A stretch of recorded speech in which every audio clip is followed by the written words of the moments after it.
I've often said that I didn't become a minister until I performed my first funeral. When death or dying comes calling at the door, like a bracing wind, it clears our being of pettiness.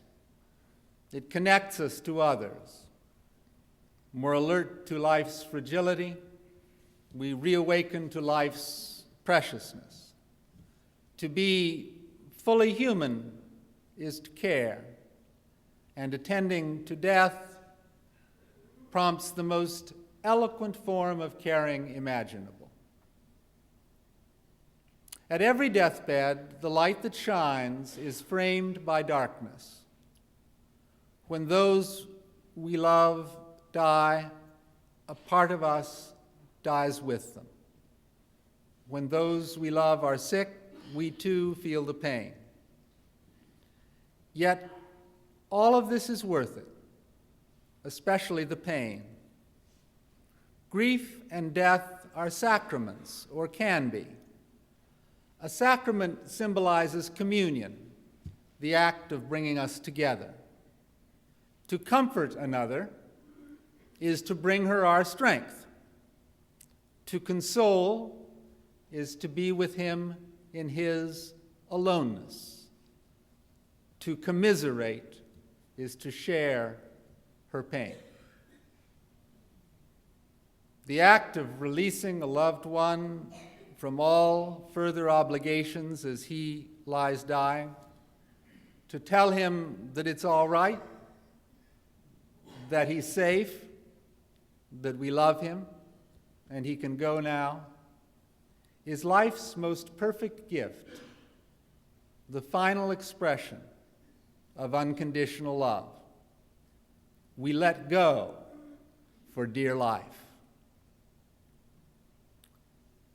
Adversity doesn't always bring out the best in people, goodness knows, but the reason it so often does is because adversity forces us to work within tightly drawn limits. Everything within those limits is heightened. We receive as gifts things we tend to take for granted. For a brief, blessed time, what matters to us most really does matter. Yet, how do we respond when we get a terminal sentence? Far too often, with "What did I do to deserve this?" Nothing.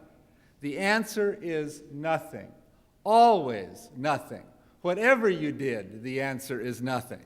Against unimaginable odds, we have been given something that we didn't deserve at all, the gift of life, with death as our birthright. Unless we armor our hearts, we cannot protect ourselves from loss. We can only protect ourselves from the death of love. Yet without love, nothing matters.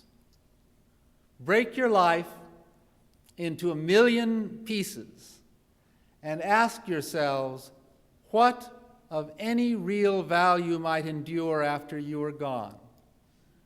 The pieces that remain will all carry love's signature. Without love, we are left only with the aching hollow of regret, that haunting emptiness where love might have been.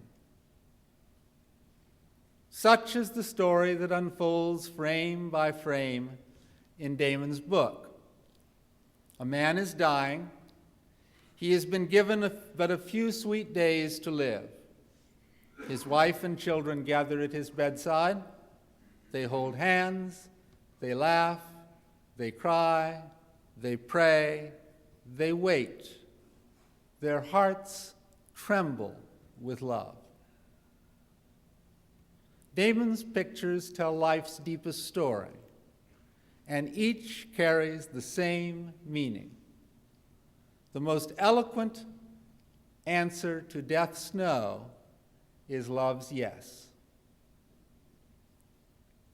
In face of a terminal diagnosis, the question to ask is not why, by the way.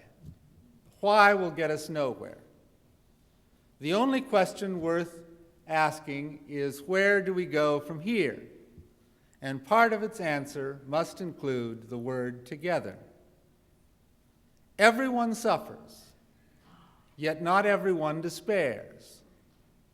Despair is a consequence of suffering only when affliction cuts us off from others, or we cut ourselves off.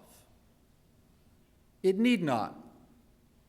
The same suffering that leads one person to lose all sense of meaning can just as easily promote empathy, the felt experience of another's pain.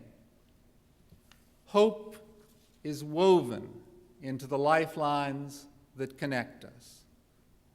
As Damon's book demonstrates so vividly, to see our tears reflected in another's eyes is the most holy of intimacies. We enter the sacred realm of the heart, where the one thing that can never be taken away from us, even by love, even by death, is the love we give away before we go. The realm of the heart is not only where we touch each other most sacredly, it is also the place where we encounter the cosmic source for our sense of awe. Let me close by inviting you to enter that realm with me. For us to be here in the first place, for us to earn the privilege of dying, more than 1 billion accidents took place. All of our ancestors lived to puberty, coupled, and gave birth. Not just our parents and grandparents and great-grandparents. Take it all the way back to the beginning. Beyond the first Homo sapiens, back to the paramecium. Even the 1 in a million sperms connection with the equally unique egg is nothing compared to everything else that happened from the beginning of time until now to make it possible for us to be here. What does this mean? Astoundingly, unbelievably, it means that we have been in utero from the beginning of the creation. We can trace ourselves back genetically and then kinetically to the very beginning of time. The universe was pregnant with us when it was born. What a luxury we enjoy, wondering what will happen after we die, even what will happen before we die. Having spent billions of years in gestation, present in all that preceded us, fully admitting the pain and difficulty involved in actually being alive, able to feel and suffer and grieve and die.